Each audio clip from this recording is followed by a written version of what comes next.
The Colosseum at dusk was always magnificent, a temple of marble and blood.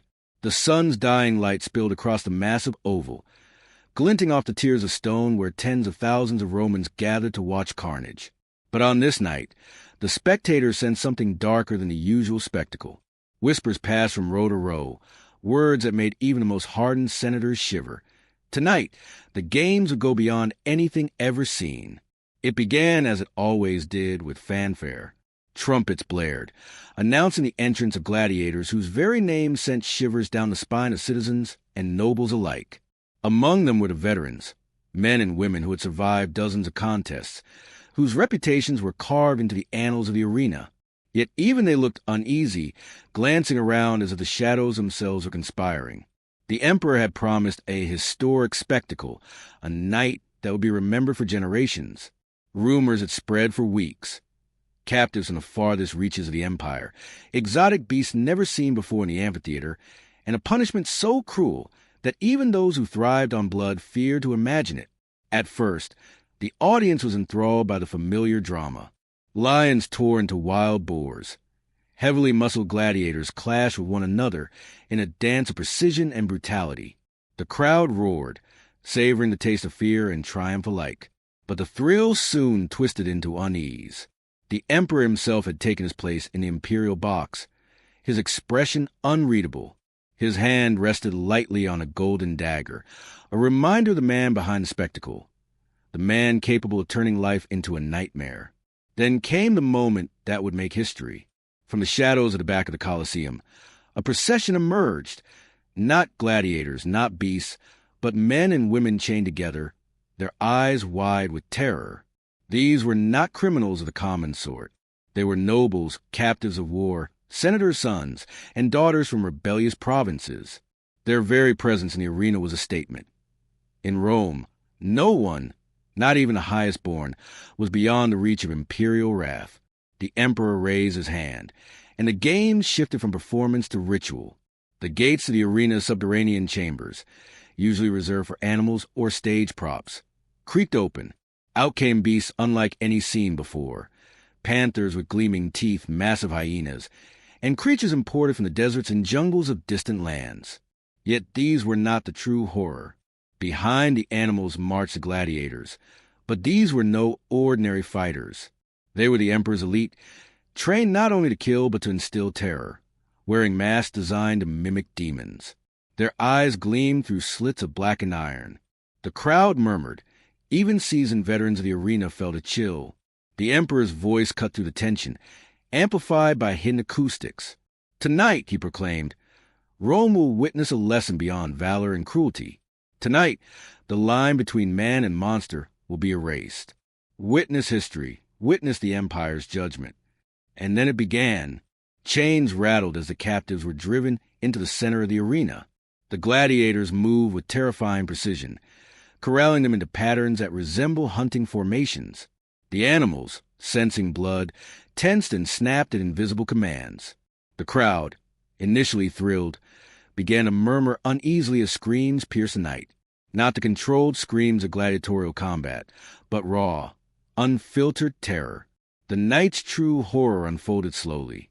The emperor had devised a spectacle that forced men to confront not just death, but the darkest instincts of humanity. Gladiators were ordered to fight against prisoners armed only with makeshift weapons.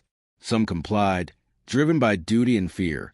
Others faltered, their hesitation punished in front of tens of thousands. The cries echoed off the stone, a symphony of despair that drowned even the roars of beasts. One prisoner, a young senator from Gaul, stepped forward defiantly, attempting to rally his companions. His bravery was admirable, but futile. A panther lunged, and the crowd gasped as the animal's claws tore through flesh.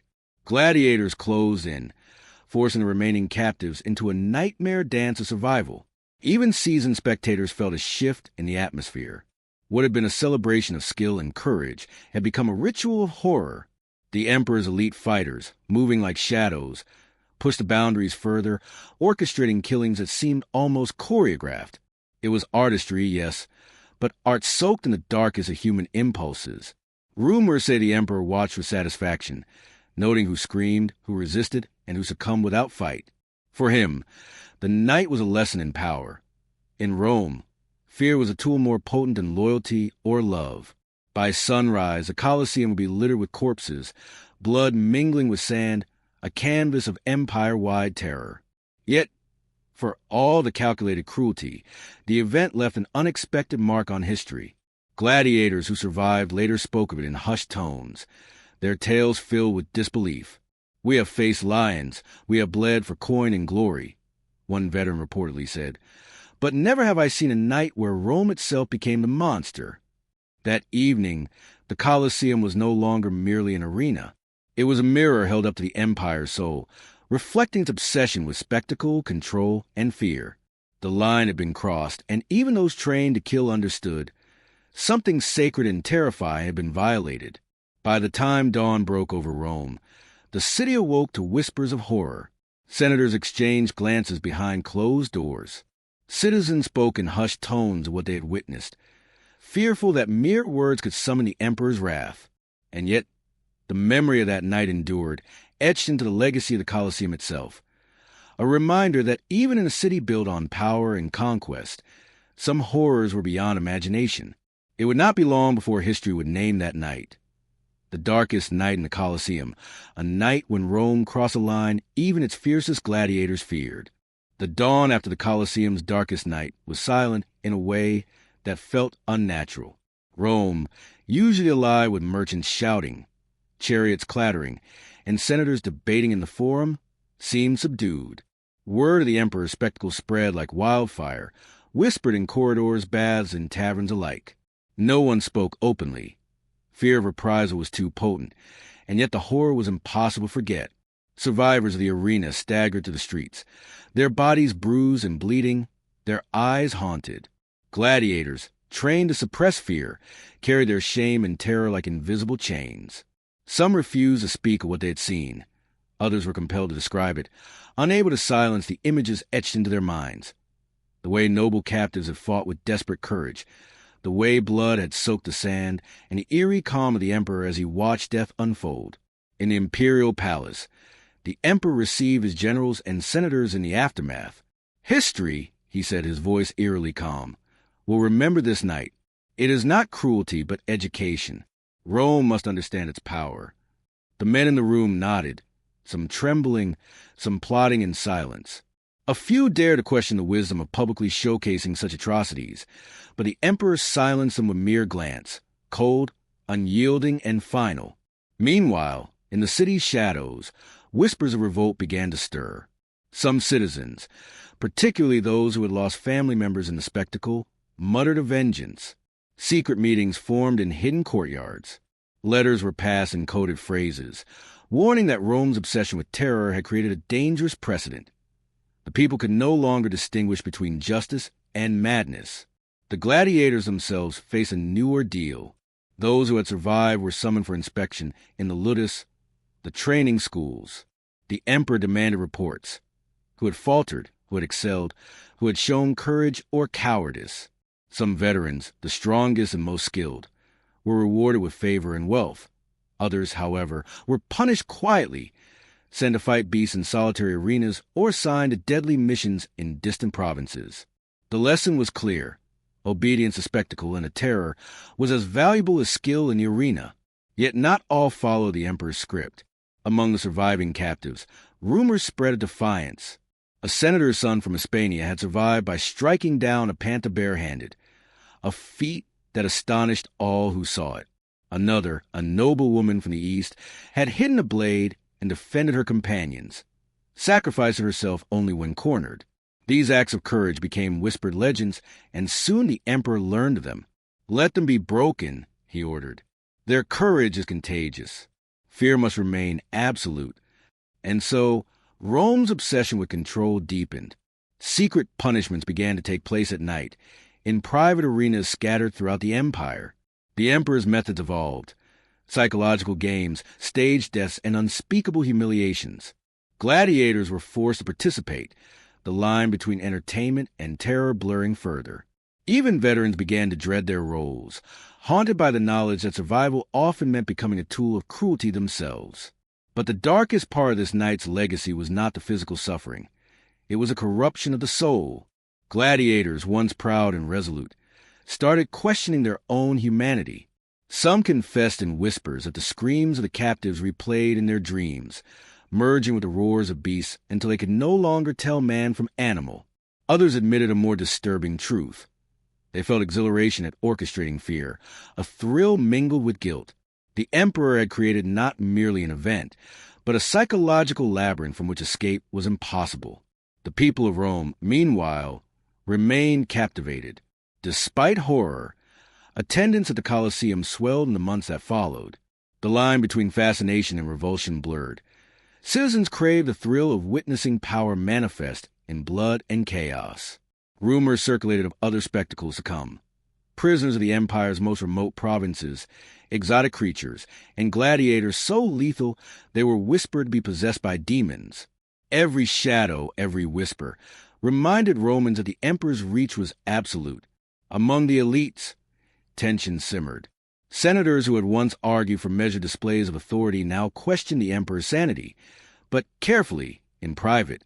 Any misstep could result in public humiliation, exile, or death in the arena. A secret faction began to form, a coalition of nobles and generals who dared to consider a plan against the emperor. Yet fear remained a unifying force. Betrayal was punished swiftly, and trust was nearly impossible. In this tense atmosphere, a new gladiator emerged, one who had witnessed the darkest night and survived.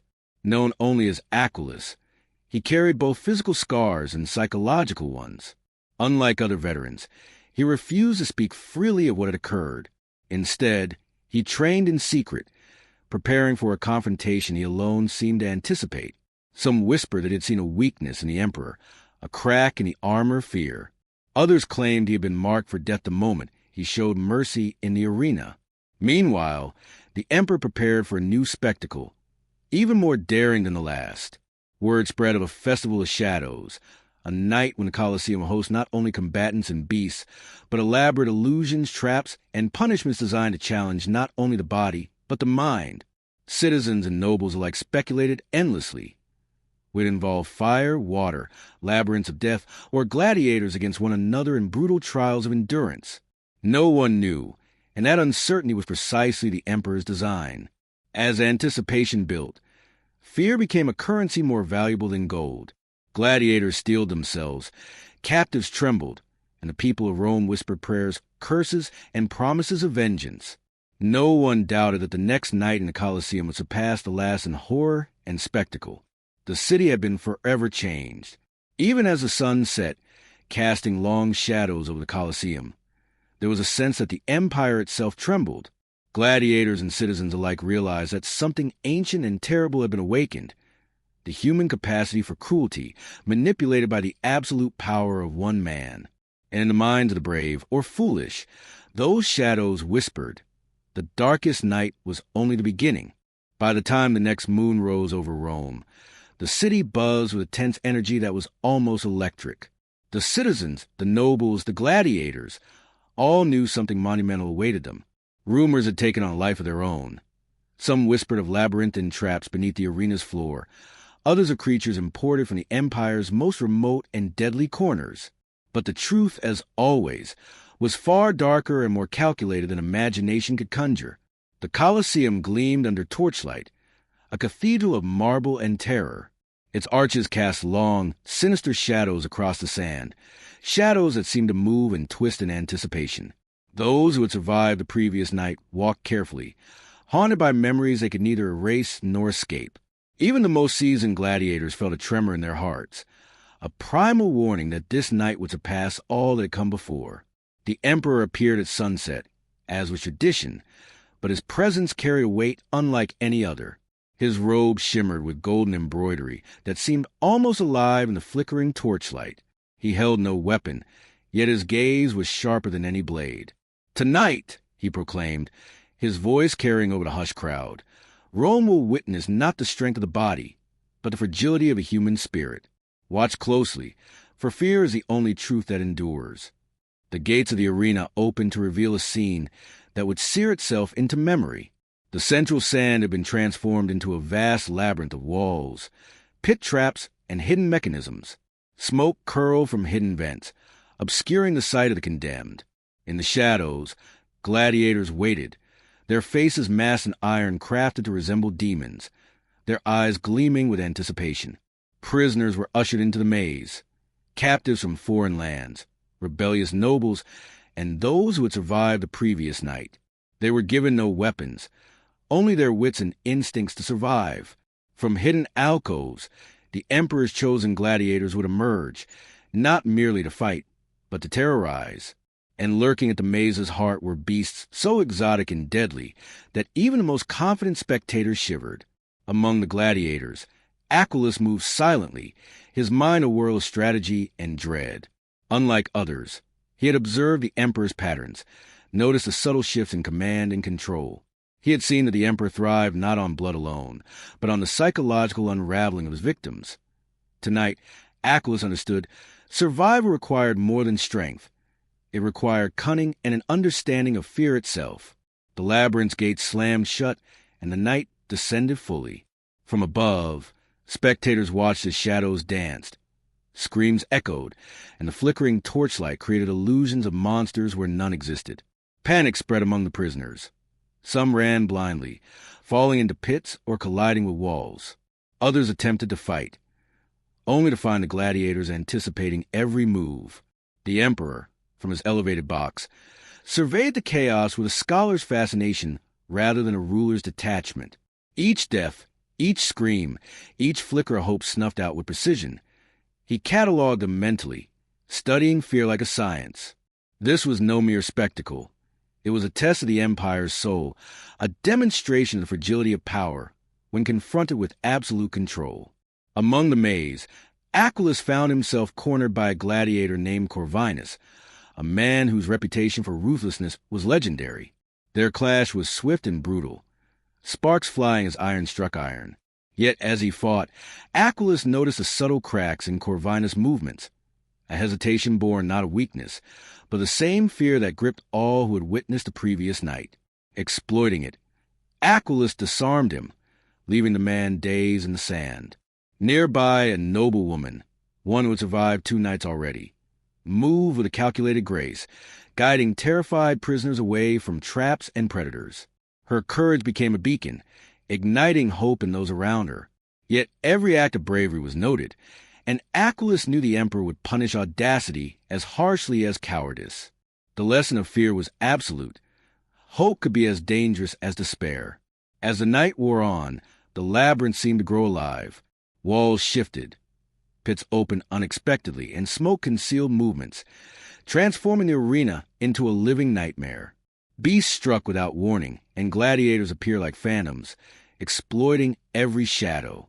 The screams of prisoners blended with the roar of animals, creating a symphony of terror that reverberated through the Colosseum and into the hearts of all who watched. In the Emperor's box, a curious tension had begun to emerge. Some senators, who had been confident the previous night, now whispered doubts. Could the Emperor's obsession with fear backfire? Could his spectacles inspire not only terror, but rebellion? For a fleeting moment, even the Emperor's carefully constructed aura control seemed vulnerable. In the heart of the maze, Aquilus and the noble woman reached a central chamber, a platform raised above pits of writhing serpents. From this vantage, they could see the labyrinth's full extent, traps, predators, and terrified prisoners alike.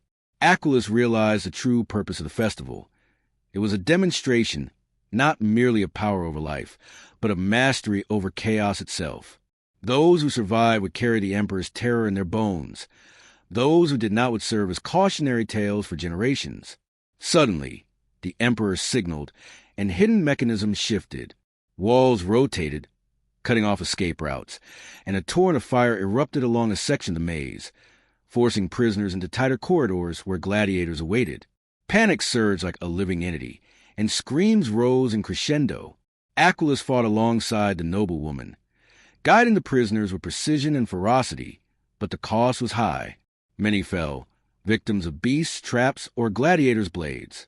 By the time dawn approached, the Festival of Shadows had reached its horrifying climax. The maze was littered with bodies. Survivors were few, broken, and traumatized. Yet some, Aquilus among them, had endured, not merely by strength, but through intellect, courage, and an understanding of fear. They had glimpsed the Emperor's psychology and navigated it, earning a fleeting, uneasy victory over his design. As the Colosseum emptied, the Emperor rose from his box, surveying the aftermath with chilling calm. "Tonight, Rome has learned that survival is never guaranteed," he proclaimed. "And that power, absolute and precise, demands vigilance and obedience." The citizens cheered, not entirely certain whether they celebrated or recoiled, while the surviving gladiators and captives limped away, carrying the weight of horror that would mark them forever. In whispered corners of the city, discussions began to form. Rumors of rebellion, secret planning, and the growing awareness that even the Emperor's spectacles could not quell the human instinct for vengeance. And somewhere in the shadows, Aquilus and his companions contemplated their next moves, knowing that surviving the festival was only the beginning. The Colosseum, now silent in the daylight, bore the scars of the night's horrors. Blood had soaked the sand, walls were scorched from fire traps, and the echoes of screams lingered like ghosts. Romans would speak of this night for decades, naming it not just the darkest night in the Colosseum, but a turning point, a revelation of the thin line between awe and terror, between civilization and the abyss. And in the hearts of those who had survived, a single truth endured. The Emperor had shown them the edge of human cruelty, and they had glimpsed the abyss. Yet the shadow of the Colosseum's darkest night promised only one certainty. The nightmare was far from over. The morning after the Festival of Shadows, Rome awoke to an uneasy calm. The Colosseum, once a stage for grandeur, now bore the silent weight of horror. Sand-stained crimson, scorched wooden barricades, and remnants of beasts were mute testimony to the Emperor's latest display. Yet for all its carnage, the city moved on, or pretended to.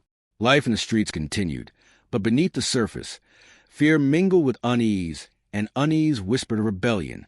Survivors of the festival were treated as curiosities rather than heroes. Aquilus and the noble woman, known among the select few as Livia, had returned to the shadows of the city, their minds scarred but their purpose sharpened. They had seen the Emperor's true design, not just control, but the cultivation of terror as a weapon against Rome itself. The Emperor's obsession had created an ecosystem of fear, where obedience was survival and courage was punished. And yet, in that darkness, a plan began to form.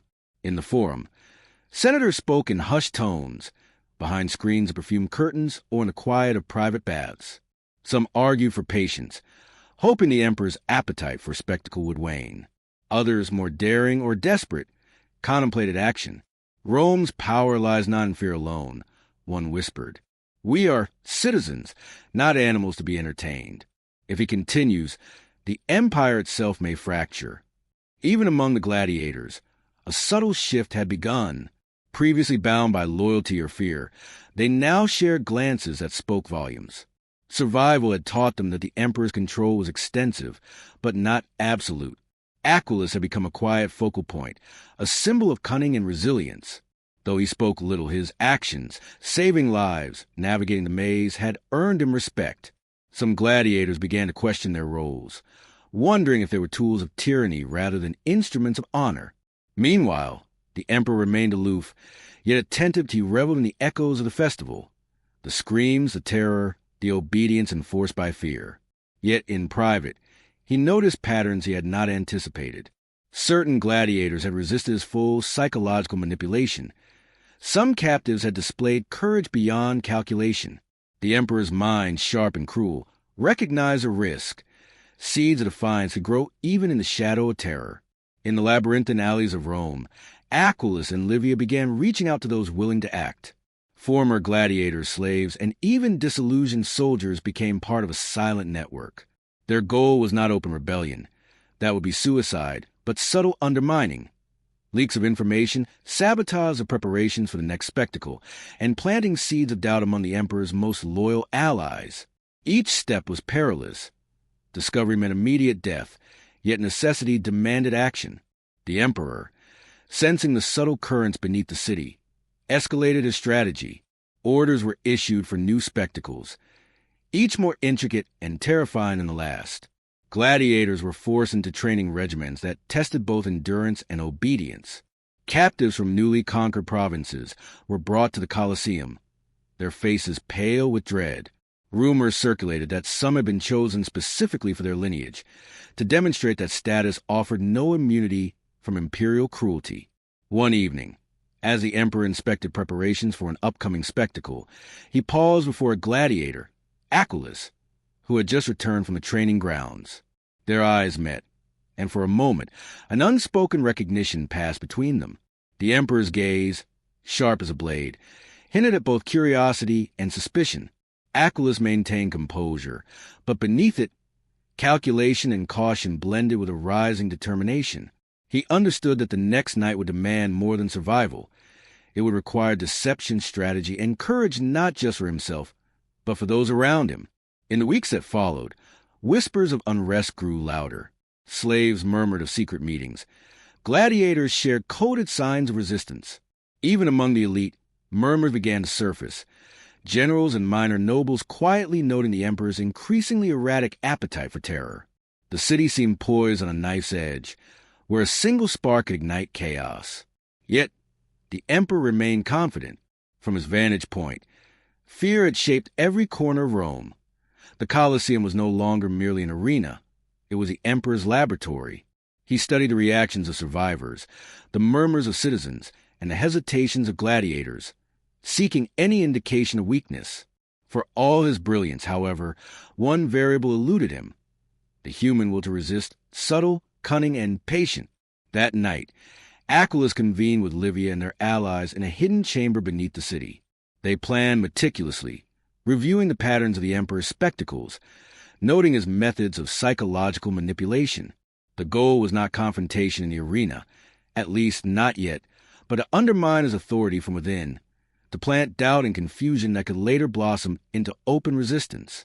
As they mapped out their plan, a sense of grim anticipation hung over them. Each risk was monumental. Each mistake could be fatal. Yet, they drew strength from what they had witnessed during the Festival of Shadows. The emperor was brilliant, but not omniscient. Even in his mastery of fear, there were blind spots, opportunities to exploit. Days later, the next spectacle was announced. The Trial of Flames, a night promising death, illusion, and terror. Citizens flocked to the Colosseum, their fascination mingled with dread. Gladiators, captives, and animals were prepared, each role choreographed to maximum effect. The labyrinth, fire pits, and hidden mechanisms have been expanded, designed to ensnare, terrify, and eliminate. From the shadows, Achilles and his small network observed, noting details, memorizing layouts, and preparing contingencies. Their plan would unfold not with brute force, but with cunning. Sabotage traps, misdirection of gladiators, and the careful preservation of those capable of challenging the emperor's authority. The night promised horror, yet also opportunity. The first chance in a long time to challenge the emperor's dominance, even subtly. As torches illuminated the Colosseum and the audience filled the stands, the tension became almost unbearable. The emperor appeared, his gaze sweeping across the arena, noting every expression of fear and awe. He was oblivious to the quiet resistance brewing among his most trusted instruments, the gladiators themselves. The Festival of Shadows had taught Rome a terrible lesson. Survival, obedience, and fear were intertwined, but whispers of rebellion hinted at another truth. Even in the heart of terror, the human spirit could endure, plan, and strike back. Achilles and his allies knew this. The emperor's power, though vast, was not absolute, and in the labyrinthine alleys, hidden chambers, and silent corners of Rome, the first threads of resistance began to weave themselves into a tapestry that could one day challenge the empire itself. By the time the gates of the Colosseum opened and the Trial of Flames began, both fear and hope had taken root. For some, survival meant obedience. For others, survival meant cunning. And for Achilles and Livia, it meant seeding beginnings of rebellion that could one day shatter even the emperor's meticulously constructed world of terror. Night fell over Rome, and the Colosseum glimmered with torchlight, casting a golden, flickering glow across the massive stone amphitheater. The air was heavy with anticipation, scented with smoke and oil from braziers that lined the arena. Citizens murmured with excitement and unease, their eyes reflecting both fascination and dread. For those who had witnessed a festival of shadows, The Emperor's promise of a trial of flames carried a terrifying weight. The gates opened, releasing a column of captives into the arena. Noble prisoners, foreign warriors, and rebellious citizens were herded into the heart of the labyrinth, a structure now larger, more intricate, and more deadly than ever. Walls had been shifted, pits widened, and hidden fire traps set. The Emperor's cruelty had evolved from mere spectacle to an elaborate system of control, a machine designed to test both body and mind. Among the gladiators, Aquilus moved with measured precision. He had studied the labyrinth, noting hidden alcoves, escape routes, and the mechanisms that would bring death to those unprepared. Beside him, Livia coordinated quietly with surviving prisoners, signaling when to run, when to hide, and when to fight. Tonight, survival depended not only on strength, but on intelligence and timing, a lesson the Emperor had underestimated. The Emperor's voice rang out from the imperial box.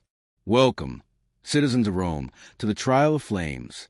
Witness courage, fear, and survival as the strong endure and the weak are consumed." His words sent a shiver through the crowd, a reminder that every act in the Colosseum was orchestrated to awe and terrify. The first wave of horror began as fire pits ignited along the labyrinth's walls, sending smoke curling into the night sky. Panic erupted among the captives, some stumbling into pits, others colliding with walls or each other. From concealed alcoves, the Emperor's elite gladiators emerged, masked, silent, and lethal. They hunted systematically, driving prisoners toward predetermined traps. Roars of exotic beasts echoed as panthers and hyenas lunged at anyone who strayed too far from the designated path. Aquilus observed quietly, intervening only when a life could be saved without compromising the larger strategy. One nobleman, attempting to flee across an unstable bridge over a pit of fire, lost his footing. Aquilus leapt, grabbing him just in time, and guided him to safety. Small victories like these were dangerous but necessary. Enough to preserve allies, yet subtle enough to escape the Emperor's notice. Meanwhile, Livia led a small group of captives through a concealed passage she had discovered during the preparations. Her calm voice reassured them, yet her mind raced with calculations. Which paths were safe, which traps could be sabotaged, and when the chaos might provide a chance for decisive action. Every corner of the labyrinth had been designed to manipulate fear, and she knew that only by maintaining their wits could they survive. In the imperial box, the Emperor's eyes gleamed with satisfaction. He watched as fear unfolded like a living thing, carefully noting each scream, each act of courage, and each faltering step. Yet, even as he observed, a subtle anomaly caught his attention. Certain gladiators hesitated, diverted from their commands. Some captives displayed resourcefulness beyond expectation. A shadow of suspicion flickered in the Emperor's mind.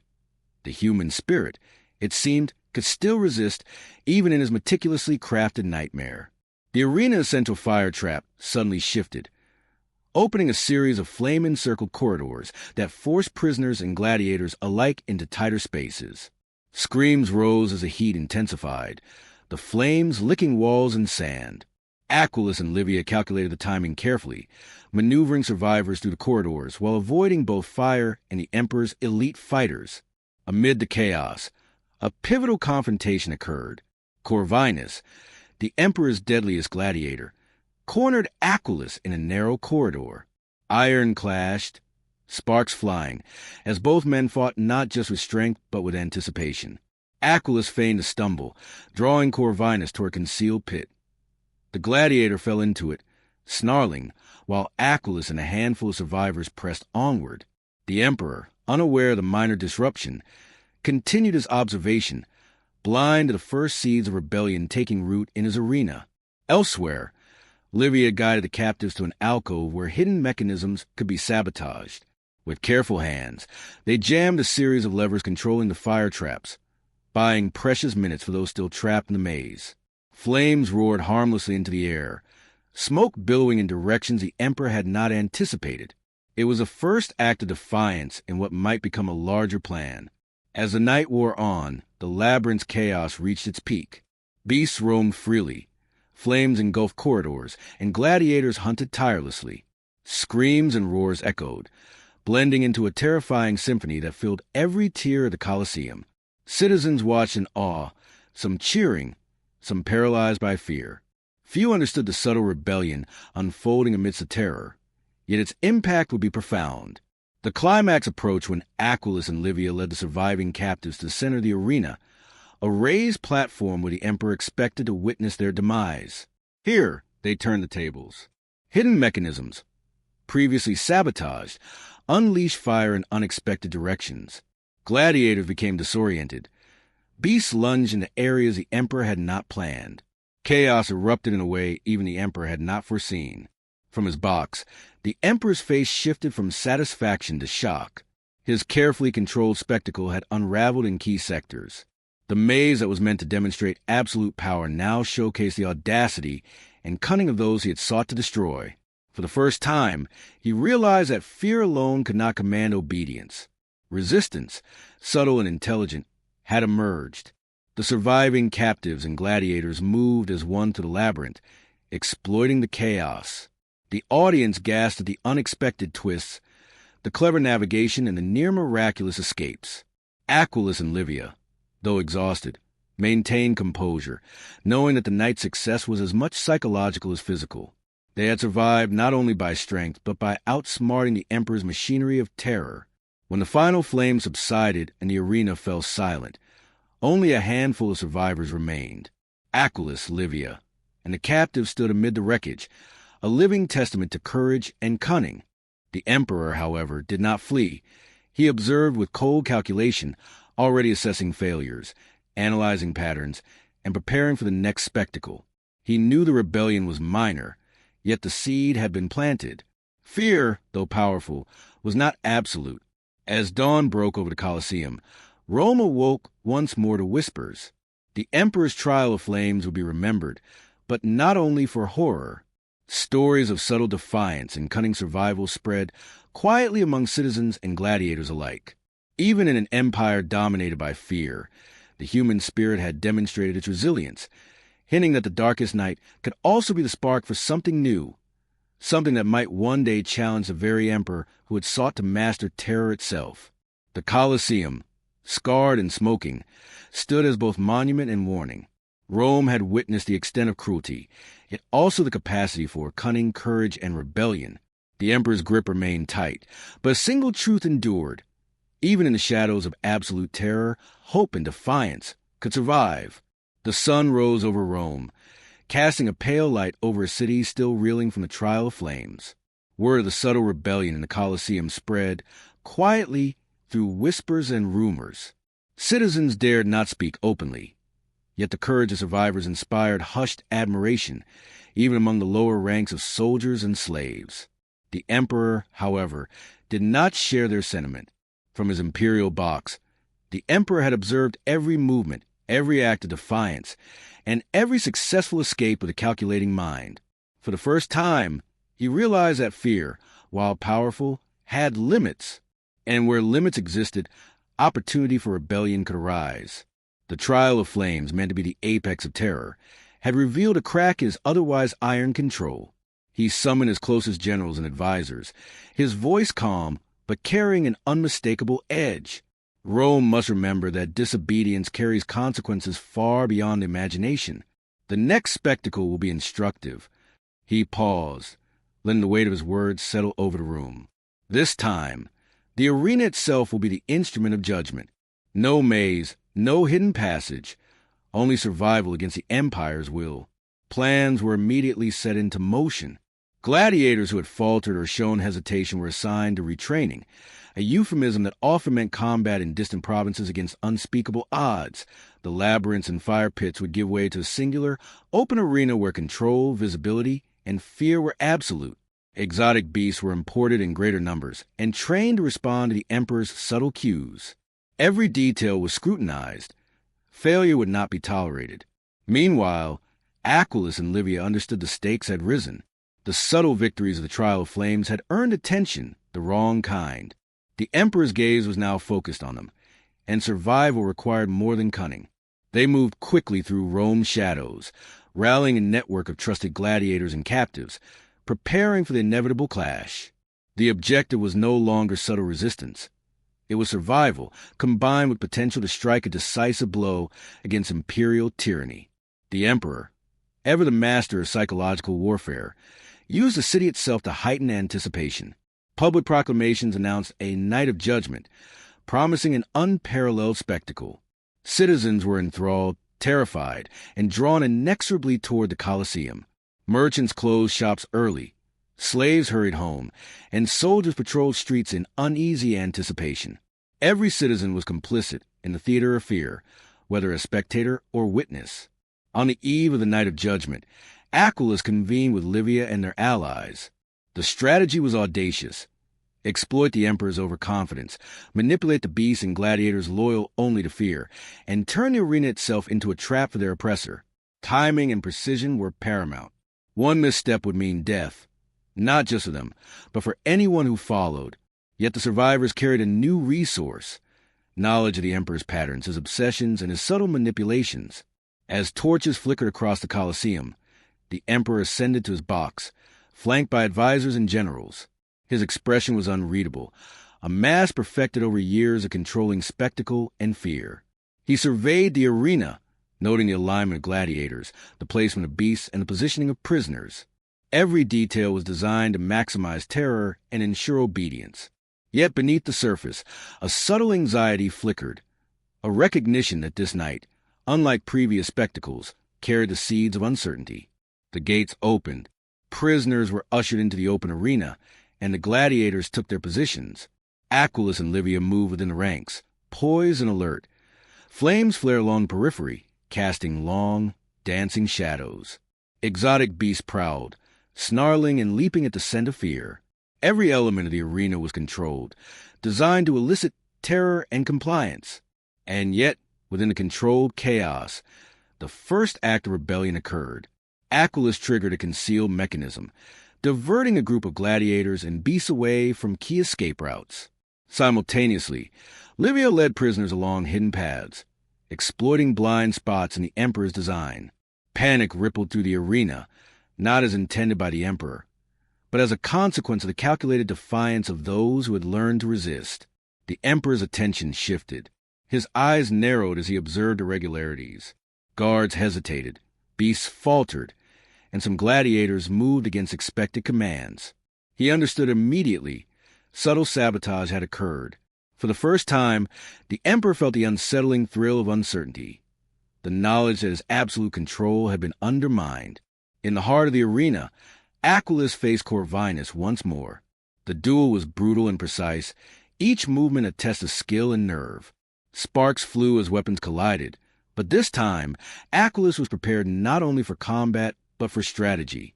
Using a combination of misdirection and terrain, he overpowered Corvinus, forcing the lethal gladiator into a trap of fire and stone. The emperor's control faltered, even as he observed the unfolding chaos. Elsewhere, Livia orchestrated the release of caged beasts into areas controlled by the emperor's most loyal gladiators. Panic erupted.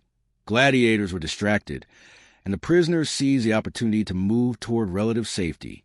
The arena, intended as a demonstration of absolute power, had become a landscape of calculated disorder. The crowd reacted with mixed horror and awe. Citizens could not comprehend the precision of the rebellion amidst the chaos. Some cheered the spectacle, believing it to be part of the emperor's design. Others gasped in disbelief at the unexpected survival and cunning displayed by the prisoners and gladiators. By midnight, the arena was transformed. The emperor, though enraged, maintained composure, his mind racing to restore order. Yet the subtle web of rebellion had taken root. Aquilus, Livia, and their allies controlled key sections of the arena, manipulating traps, beasts, and movements to their advantage. For the first time, the emperor realized that the human spirit could resist fear, strategy could undermine tyranny, and that even in the Colosseum, the pinnacle of terror, control was not absolute. As the final act approached, a confrontation loomed. The emperor descended to the arena floor, his presence a calculated display of authority and power. Flames roared along the periphery. Beasts circled with predatory grace, and gladiators moved in disciplined formation. Yet the surviving rebels, led by Aquilus and Livia, stood ready. Every trap had been anticipated, every movement rehearsed, every moment a balance between death and defiance. The clash was imminent. The Emperor, wielding authority as a weapon, faced the unexpected, a rebellion born not of numbers, but of knowledge, courage, and cunning. The outcome would determine not just survival for the rebels, but the limits of fear as a tool of absolute control. The Colosseum, once a monument to spectacle and terror, now held the promise of change. And in that moment, Rome held its breath. The night of retribution had begun. Yet for the first time, the Empire witnessed that even in the darkest night, defiance could survive, strategy could triumph, and the human spirit could challenge the machinery of fear itself. The Colosseum shivered under torchlight, an arena once dedicated to blood, now poised for the ultimate confrontation. Every stone echoed with screams from nights past, a haunting memory of cruelty that had defined the Empire. But tonight, the echo would change. Tonight, the Emperor's meticulously controlled world of fear would be tested by those who had learned to resist. Aquilus and Livia moved like shadows among the surviving captives and gladiators. Their small band, hardened by previous nights of terror, understood the stakes. Failure meant death, while success promised not only survival, but a chance to challenge absolute power itself. The arena, designed for spectacle, now became a battlefield of strategy and courage. From his imperial box, the Emperor surveyed the scene. He had anticipated chaos, but not coordination. Even as flames roared and beasts prowled, Aquilus and Livia orchestrated movements with precision, turning traps to their advantage, guiding prisoners along paths the Emperor had never intended. The Emperor's eyes narrowed. For the first time, he faced the unsettling truth that fear alone could not guarantee obedience. The first confrontation came swiftly. Corvinus, the Emperor's deadliest gladiator, lunged at Aquilus with lethal intent. But Aquilus had learned the rhythm of the Emperor's designs. He sidestepped, using the environment, flame, sand, and shadows, to unbalance Corvinus. With one precise strike, he disarmed the gladiator, forcing him into a pit where fire licked the edges, a trap previously prepared by Livia. The Emperor's face tightened with controlled fury, realizing that his own creations were now being used against him. Simultaneously, Livia led prisoners to key mechanisms that controlled cages of exotic beasts. With deft hands, they released the animals into areas dominated by the Emperor's loyal gladiators. Panic erupted. Screams mingled with roars, and the delicate choreography the Emperor had meticulously designed collapsed. For the first time, spectators witnessed not only survival, but rebellion. The Emperor descended from his box, moving into the arena itself, a rare display meant to reassert dominance. His presence alone caused a ripple of fear. Yet he underestimated the cohesion of the rebels. Aquilus stepped forward, confronting the Emperor with both defiance and calculation. "Your reign of terror has created only fear, not loyalty," he said, voice calm but resolute. "Tonight, Rome will see that courage cannot be extinguished by cruelty alone." Flames flared around them. Beasts roared, and gladiators shifted uncertainly, caught between fear of the Emperor and the undeniable momentum of rebellion. The Emperor's calculated authority wavered for the first time. His mind raced, seeking control over a situation that had spiraled beyond his anticipation. The decisive moment came when Livia triggered the final mechanism. A massive section of the arena's central floor shifted, opening a hidden pit that had been concealed since the construction of the Colosseum. Loyal gladiators, and even the Emperor himself, narrowly avoided plunging into fire and spikes. Chaos consumed the arena. Spectators gasped, unable to comprehend the sudden unraveling of the spectacle. The Emperor, though agile, realized that he had underestimated the rebels' ingenuity. Amidst the turmoil, Aquilus and Livia coordinated a strategic retreat with survivors, moving toward an elevated platform that allowed a direct line to the Emperor. The confrontation was imminent. Words had failed, and only action could determine the outcome. The Emperor, enraged and cornered, faced those he had sought to terrify. The arena became a crucible of fate. Every movement weighted with consequence. Aquilus confronted the Emperor directly, their eyes locked. The Emperor's authority was formidable, but he was human, and fear, though powerful, had limits. A battle of skill, strength, and strategy unfolded, each moment testing the Emperor's mastery of both physical and psychological control. Yet every miscalculation he made, every hesitation born of anger, was exploited by Aquilus. Livia, meanwhile, coordinated with remaining captives to control the beasts and trap mechanisms, ensuring that the Emperor's support system, the gladiators and animals he relied upon, was neutralized. Panic and chaos spread among the Emperor's loyalists. The Colosseum, once a theater of terror under absolute control, had transformed into a stage where the oppressed turned the master's tools against him. In the final moments, the Emperor attempted to escape to his box, only to be blocked by Aquilus and Livia. Surrounded, he realized the extent of his miscalculation. Fear could not command absolute loyalty. Cruelty had created resistance, and the human spirit, resilient and cunning, could turn terror into opportunity. Aquilus, holding a blade poised with lethal intent but tempered by restraint, spoke. Rome is not yours to terrify. You have ruled with blood, but courage will endure beyond it. The Emperor, recognizing defeat, made a final, subtle gesture, an acknowledgement of the rebellion's precision and the inevitability of consequence. The Colosseum fell silent. Spectators, still in shock from the spectacle and the unexpected defiance, witnessed the collapse of the Emperor's meticulously controlled theater. Survivors stood amid flames, sand, and chaos, their breaths heavy but their resolve unbroken. Aquilus and Livia had done what many believed impossible. They had outsmarted the Emperor, turning fear into a tool for survival and defiance. In the aftermath, the Emperor's fate was sealed not with public execution, but with exile and humiliation. He would live, but stripped of power, a reminder that cruelty and terror could create monsters, but also resistance. The Colosseum itself, scarred by fire, blood, and the defiance of the human spirit, became a monument not only to spectacle, but to the limits of fear and the enduring strength of courage.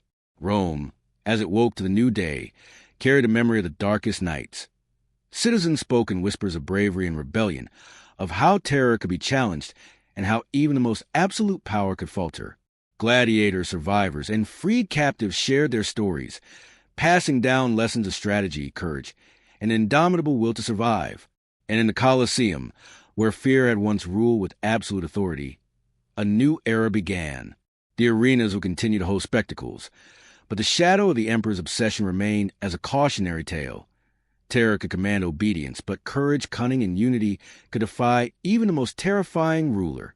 The darkest night had ended, but its legacy endured, a testament to the resilience of the human spirit in the face of absolute cruelty, and a reminder that even in the Empire's heart of terror, hope could ignite a rebellion that changed history forever.